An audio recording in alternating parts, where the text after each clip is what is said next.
जय हिंद, नमस्कार। आपके साथ हूं मैं खुशबू मनोरमा मिश्रा और आप देख रहे हैं लाइव टाइम्स। खबरों की शुरुआत करते हैं। थोड़ी देर में गृह मंत्री अमित शाह की बैठक है। बीएसएफ और सीआईएसएफ के डीजी होंगे शामिल। बॉर्डर के हालात की जानकारी लेंगे गृह मंत्री अमित शाह। थोड़ी देर में गृह मंत्री अमित शाह की ये बैठक बेहद महत्वपूर्ण। देखिए, बैठकों का दौर लगातार चल रहा है। एक तरफ अगर आप देखें तो रक्षा मंत्री की भी जो बैठक है वो हुई है। तमाम तीनों सेना के जो अध्यक्ष हैं, साथ ही साथ जो सीडीएस है उनके साथ। दूसरी तरफ बीएसएफ और सीआईएसएफ के डीजी के साथ मुलाकात और जो मीटिंग है वो बेहद महत्वपूर्ण गृह मंत्री अमित शाह की बताई जा रही है। बीएसएफ और सीआईएसएफ के डीजी होंगे शामिल। बॉर्डर के हालात की जानकारी लेंगे गृह मंत्री। ये बहुत ज्यादा जरूरी है।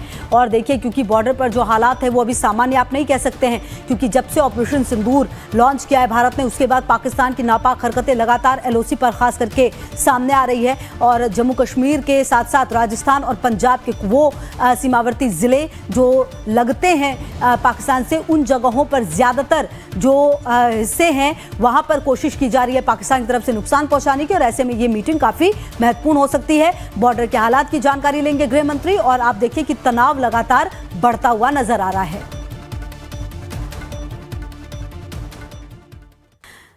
वहीं आपको बता दें, पंजाब के होशियारपुर में मिला है मिसाइल का मलबा। एयर टू एयर मिसाइल का मलबा मिला है। सही सलामत हालात में मिला है BVR मिसाइल का मलबा।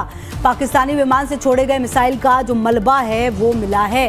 तो पंजाब के होशियारपुर में मिला है मिसाइल का मलबा। आपको बता दें, एयर टू एयर मिसाइल का मलबा मिला है और पाकिस्तानी विमान से ये छोड़ा गया है मिसाइल का जो मलबा मिला है। और लगातार देखिए ऐसे मलबे मिल रहे हैं। हालांकि अब ये भी देखना होगा कि ये कितना ज़्यादा खतरनाक हो सकता है, क्योंकि एयर टू एयर मिसाइल का ये मलबा जो कि मिला है और लगातार जवाब पाकिस्तान को दिया जा रहा है। एलओसी पर मुंह की खा रहा है।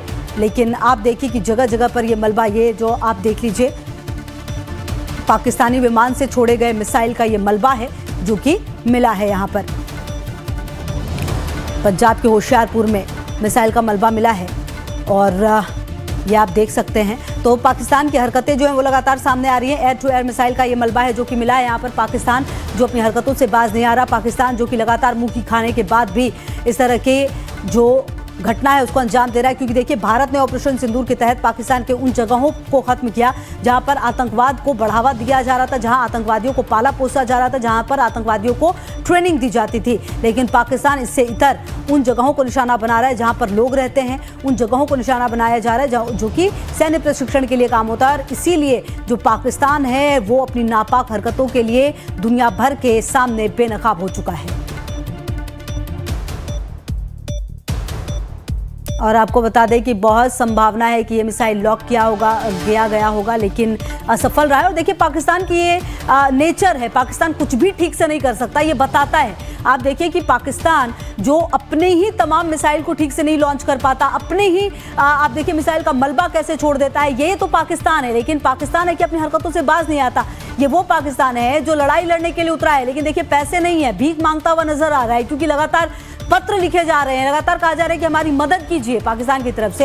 ऐसे में पाकिस्तान दुनिया के सामने बेनकाब हुआ है। आपको बता दें, एयर टू एयर मिसाइल का ये मलबा मिला है और लगातार तनाव निश्चित तौर पर भारत पाकिस्तान बॉर्डर पर, जो कि पाकिस्तान अपनी हरकतों से किस तरह बाज नहीं आ रहा, ये आप देख सकते हैं। और आपको बता दें कि ये भी जो मलबा है वो मिला है और बहुत हद तक संभावना है कि इसको लॉक करने की कोशिश होगी, लेकिन वो हुआ नहीं होगा। रविंद्र हमारे से होगी ज़्यादा जानकारी के लिए इसी खबर पर हमारे साथ जुड़ रहे हैं। रविंद्र, देखिए, पाकिस्तान वो देश जो लगातार दम भरता है कि वो लड़ाई लड़ेगा, लेकिन उसके मिसाइल के जो मलबे हैं वो मिलते हैं। वो पत्र लिखता है, भीख मांगता है पैसे के लिए कि हमें पैसों की जरूरत है क्योंकि हम ऐसे हालात में हैं, और तब तो वो लड़ाई लड़ने आ रहा है। बहरहाल तनाव की स्थिति अभी भी काफी ज्यादा बढ़ती हुई। रविंद्र, बिल्कुल, देखिए, हमारा पड़ोसी देश पाकिस्तान, कहते हैं पड़ोसी अच्छा हो तो सब अच्छा होता है, लेकिन हमारा पड़ोसी ऐसा है जो भीख का कटोरा लेकर हर एक देश के पास जा रहा है कि कुछ भीख मिल जाए। आज IMF की बैठक है, वहां पर भी ये कटोरा, एक बड़ा कटोरा जो है इस समय लेके जाएगा, जिसमें अरबों रुपए की मदद की मांग करेगा। लेकिन देखा जाए जिस प्रकार से भारत को दंश देने की कोशिश पाकिस्तान की तरफ से की गई, उसके बाद बड़ा एक्शन जो है वो भारत की तरफ से लिया गया। जो पाकिस्तान की मिसाइल है वो भारत के अंदर आके फुस हो रही हैं। ये जो मिसाइल आप तस्वीरों में भी दिखा रहे हैं, ये भी पाकिस्तान की तरफ से 3 दिन पहले दागी गई थी, लेकिन यहाँ आके उसका भी बस नहीं चला और वो जमीन में धड़ाम हो गई।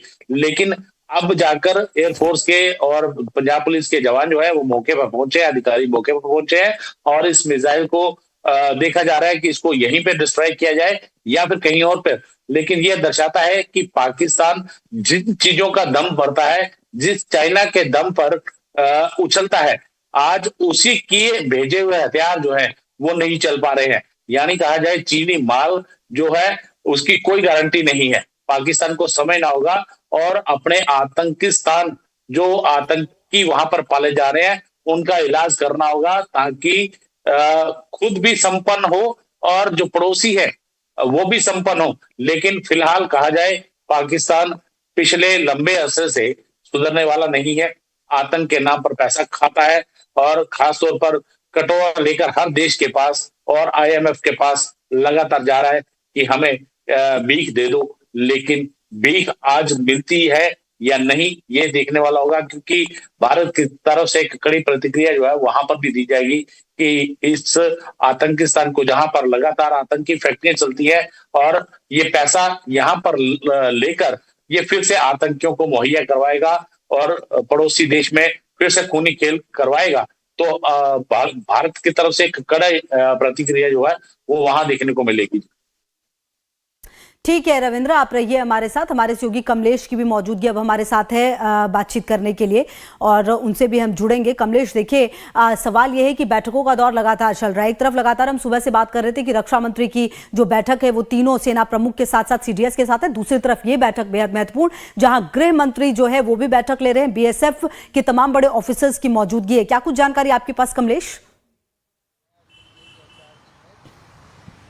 देखिए, दो महत्वपूर्ण बैठक इधर चल रही है। केंद्रीय गृहमंत्री अमित शाह के घर पे एनएसए मिलने पहुंचे हैं, national security advisor Ajit Doval मिलने पहुंचे, और दूसरी तरफ एमएचए में एक बड़ी मीटिंग उसके कुछ ही देर के बाद शुरू होने वाली, चूँकि केंद्रीय गृह मंत्री भी उस बैठक में शिरकत करेंगे, जिसमें कि सीआईएसएफ के डीजी, आईटीबीपी की डीजी, इसके साथ एसएसबी के जीपी।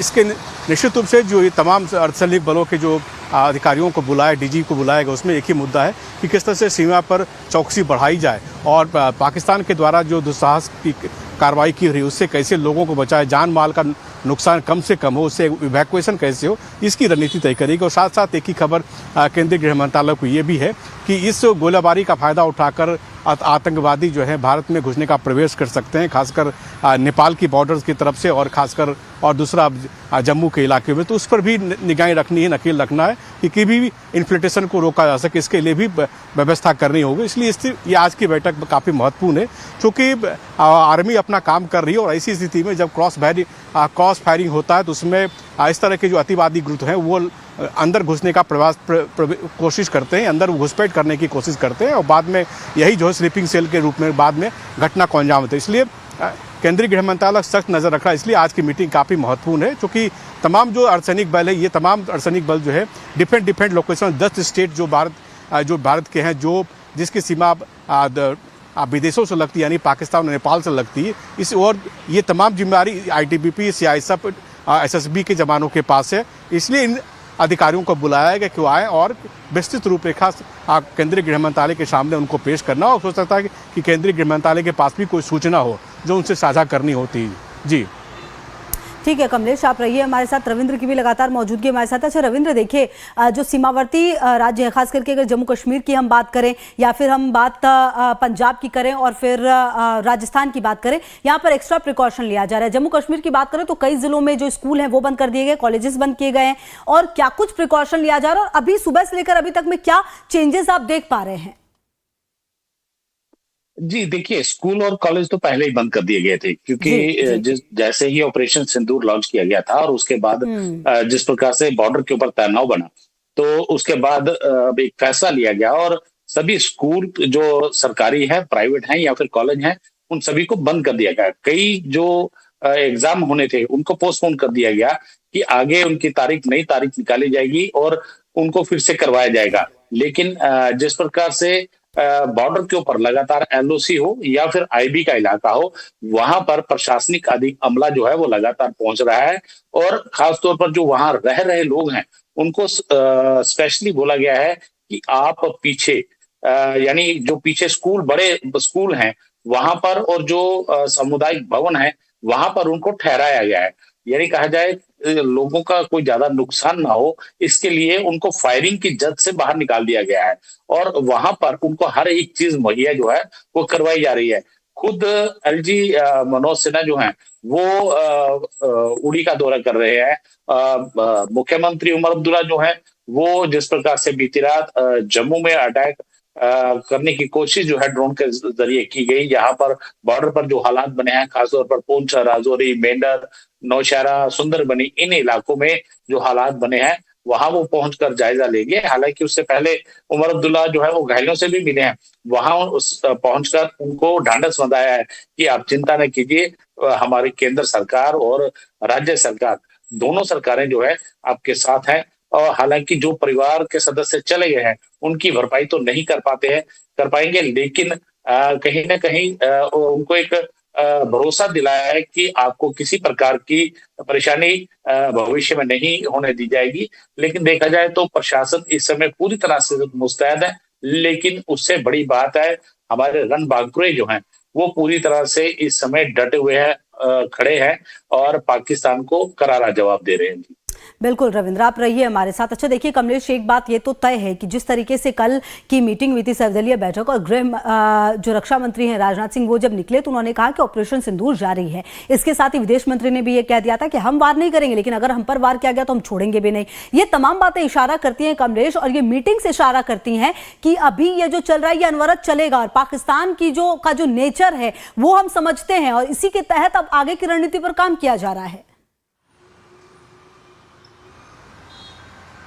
जी ये बिल्कुल देखिए, यहाँ दिल्ली में सभी लोग जानते हैं कि पाकिस्तान किस तरह से बिहेव करता है। पाकिस्तान सिर्फ टेररिज्म का एक्सपोर्ट करता है और वो अपने मूल स्वभाव से वो बदलेगा नहीं। ठीक है कमलेश, आप अपनी बात यहीं से आगे ले चलिएगा। यहाँ पर उमर अब्दुल्ला पहुंचे हैं नागमणि रिलीफ कैंप में, वो तस्वीरें अपने दर्शकों को दिखा दे। देखिए उमर अब्दुल्ला ने ये कह दिया था कि जम्मू में जो हालात बिगड़े हैं उसके बाद वो वहां पर पहुंचेंगे दौरा करने के लिए, और यहीं पर पहुंचे हैं इस रिलीफ कैंप में लोगों के बीच उमर अब्दुल्ला मुख्यमंत्री। और ये तस्वीरें जो हैं वो सामने आ रही है जो कि हम इस वक्त आपको दिखा रहे हैं। और देखिए ये बहुत ज़्यादा ज़रूरी हो जाता है ऐसे वक्त में, बहुत ही सेंसिटिव तरीके से आप समझिए कि बर्ताव करना, बयान देना, ये तमाम जनप्रतिनिधियों की भी बहुत बड़ी जिम्मेदारी हो जाती है, जो कि विपक्ष बहुत ही बखूबी तरीके से निभाता हुआ आया है अब तक। और अगर जम्मू कश्मीर की बात करें तो कहीं ना कहीं यहाँ पर एक एक कदम जो है वो काफ़ी सोच समझ कर उठाने की ज़रूरत है, एक एक बात काफ़ी सोच समझ कर कहने की ज़रूरत है।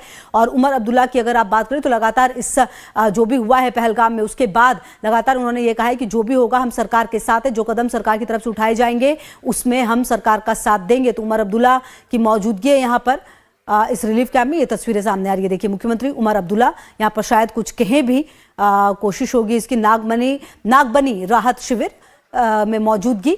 और यहाँ पर कई लोग ऐसे हैं जिन्होंने की शरण ली है, यहाँ पर लोगों से मिलते हुए, यहाँ पर लोगों से बातचीत करते हुए, उनके हाल को जानते हुए मुख्यमंत्री उमर अब्दुल्ला नजर आ रहे हैं। ये बहुत ही क्रूशियल समय, आप समझिए एक राज्य के तौर पर भी अगर जम्मू कश्मीर की बात की जाए तो बहुत ही ज़्यादा जो ये जो वक्त है इसमें सबको साथ मिलकर रहने की ज़रूरत है। और लगातार मुख्यमंत्री की तरफ से भी ये बात कही गई है और इसीलिए ये बहुत ज़्यादा ज़रूरी हो जाता है कि एक एक कदम काफ़ी जो सेंसिटिव तरीके से लिया जाए, सोच समझ कर लिया जाए। और जम्मू कश्मीर के जो भी हमारी बात भी हो रही थी, देखिए हमारे सहयोगी रविंद्र ने भी, अच्छा रविंद्र देखिए नागबनी राहत शिविर पहुंचे हैं उमर अब्दुल्ला, और अगर आप पहलगाम की बात करें जो 22 अप्रैल को 2025 को जो कुछ भी हुआ पहलगाम में, उसके बाद उमर अब्दुल्ला लगातार ये कहते हुए आए रविंद्र कि सरकार जो भी कदम उठाएगी हम उनके साथ हैं। और ये बहुत ज्यादा जरूरी हो जाता है ऐसे क्रूशियल टाइम में सरकार के साथ रहना, चाहे आप पक्ष में हो, विपक्ष में हो, आप किसी भी तरीके के हो। राजनीति के लिए आपको पूरा टाइम मिलेगा, लेकिन ये वक्त सरकार के साथ, देश के साथ खड़ा होने का है। बिल्कुल, देखिए जैसे हालात इस समय बने हैं और ऐसे में विपक्ष जो है वो इस समय भारत के साथ खड़ा है, यानी केंद्र सरकार के साथ खड़ा है। और ये दर्शाता है कि हमारे देश के अंदरूनी हालात जैसे मर्जी हों, लेकिन ऐसी आपात स्थिति में हम मिलकर काम करेंगे और पाकिस्तान को मुंह तोड़ जवाब देंगे। आपने देखा भी होगा कि उमर अब्दुल्ला ने कहा भी था कि हम इस समय केंद्र सरकार के साथ है, क्योंकि और 22 एक और अप्रैल तस्वीर को मनोज सिन्हा जिस की प्रकार सामने से आ रही है। बेंच लगमा गांव पहुंचे हुए हैं उरी सेक्टर में यहाँ पर। ठीक है रविंद्र, आपके पास आते हैं, आप यहीं से अपनी बात आगे बढ़ाइएगा। ये दो तस्वीरें हम दिखा रहे थे अपने दर्शकों को। एक तरफ उमर अब्दुल्ला की तस्वीर सामने आ रही थी और ये तस्वीर भी सामने आ रही है मनोज सिन्हा की। देखिए ये तस्वीर भी बेहद महत्वपूर्ण हो जाती है।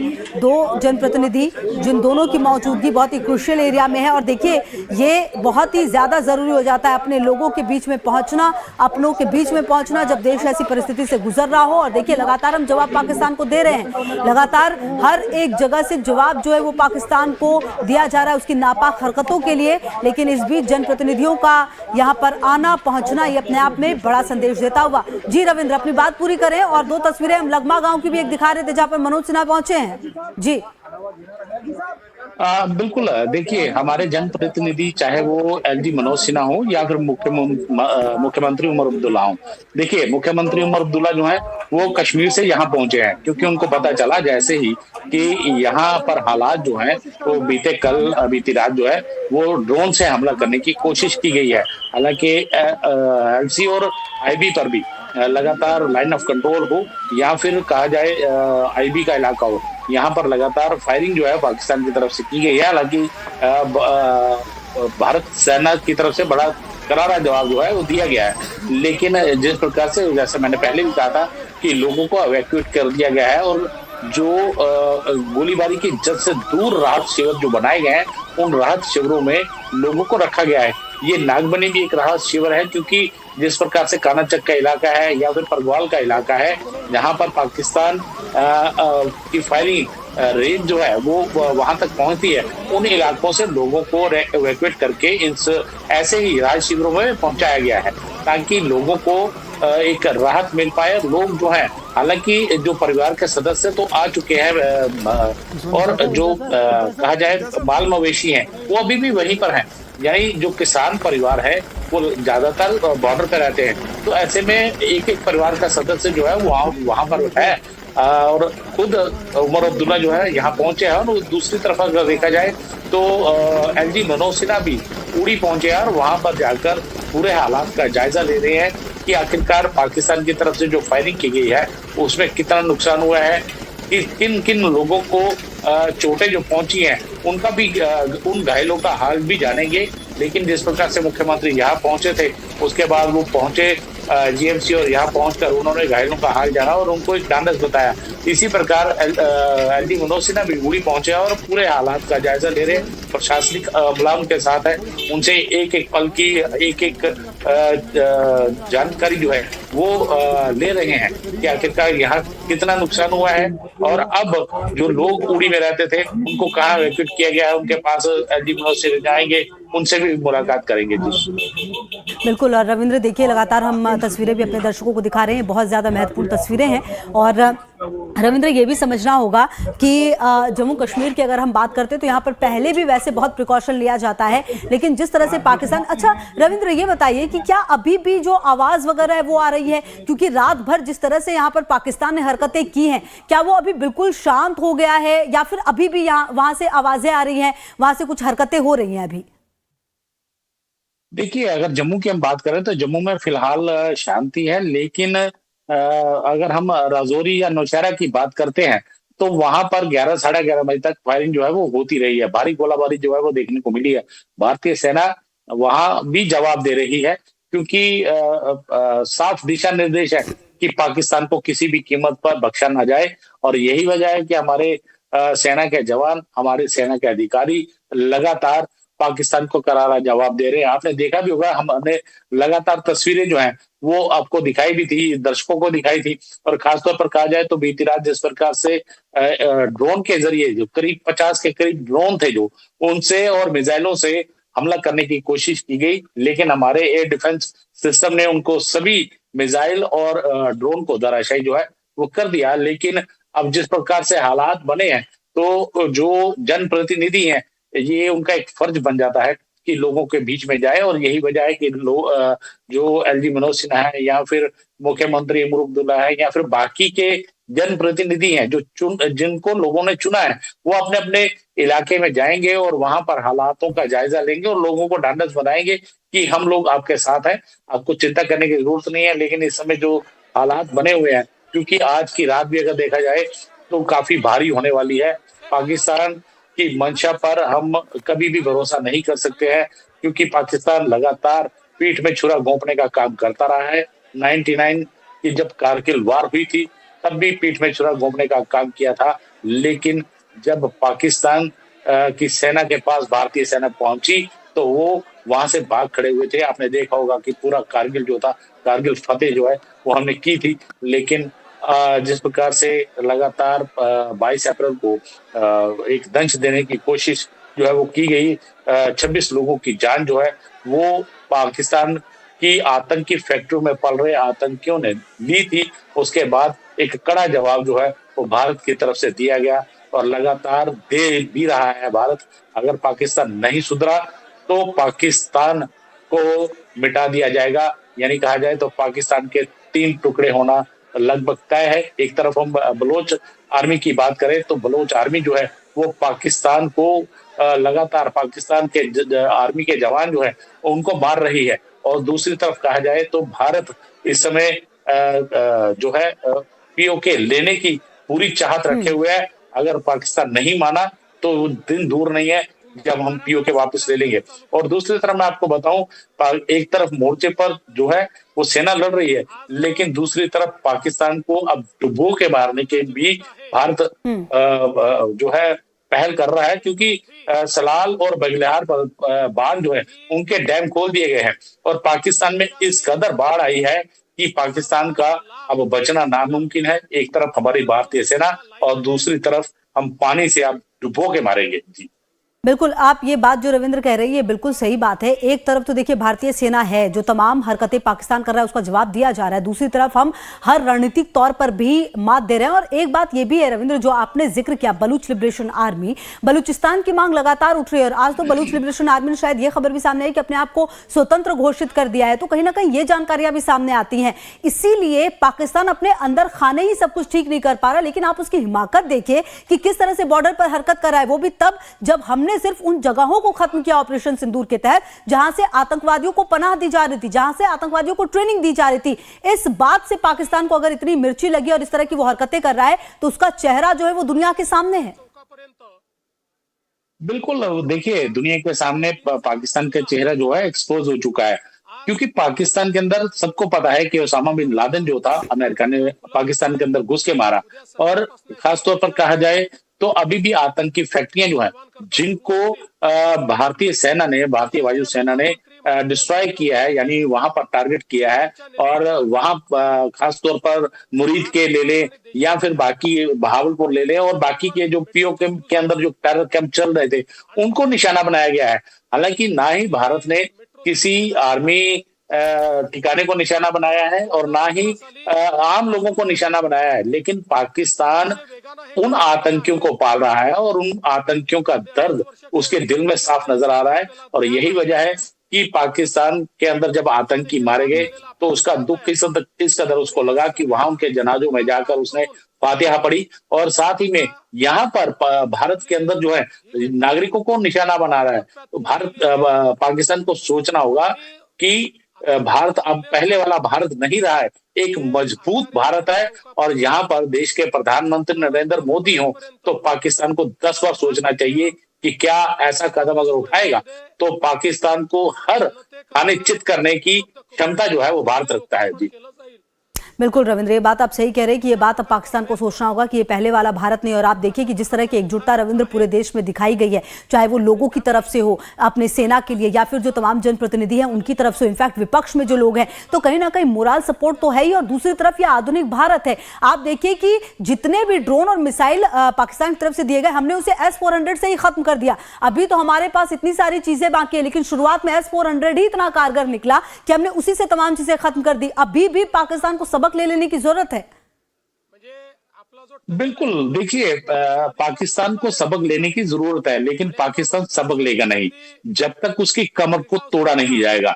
और पाकिस्तान को पता है कि जब भी पाकिस्तान ने हमारे साथ युद्ध किया है, उसको मुंह की खानी पड़ी है। 71 में 90,000 कैदी जो थे वो पकड़े गए थे, और उसके बाद कहा जाए तो 99 में जब कारगिल वार हुआ तब भी पाकिस्तान के कई सैनिक जो है वहां मारे गए। हालांकि उस समय भी पाकिस्तान यही कहता रहा कि हमारे लड़ाके नहीं है, लेकिन जब शख्स दिखाए गए तो फिर पाकिस्तान ने भी माना कि हमने एक गलती की थी। जो कारगिल वार जो है हुई थी, उसमें हमें बहुत ज्यादा नुकसान जो है वो झेलना पड़ा। ये पाकिस्तान की पुरानी आदत है। पाकिस्तान कहता कुछ है, करता कुछ है, लेकिन इस समय अगर उसने भारत के साथ ये संबंध बिगाड़े हैं तो पाकिस्तान को इसको खामियाजा जो है अब भुगतना पड़ेगा।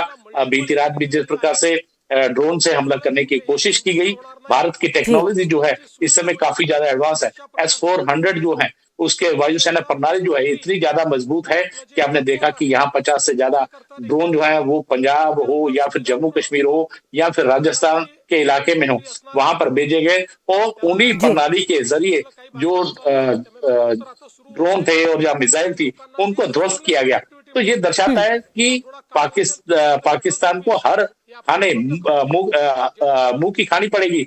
भारत की क्षमता इतनी है कि उसके ड्रोन जो हैं वो भारत की जमीन को छू भी नहीं पाए। और ठीक है हवा में ही रविंद्र, उनको निश्चित ध्वस्त तौर कर पर दिया गया। लगातार नजर रहेगी, आगे भी आपसे अपडेट लेंगे। फिलहाल शुक्रिया आपका इन तमाम जानकारियों के लिए। तो देखिए, ये बात पाकिस्तान को समझनी होगी कि ये पहले वाला भारत नहीं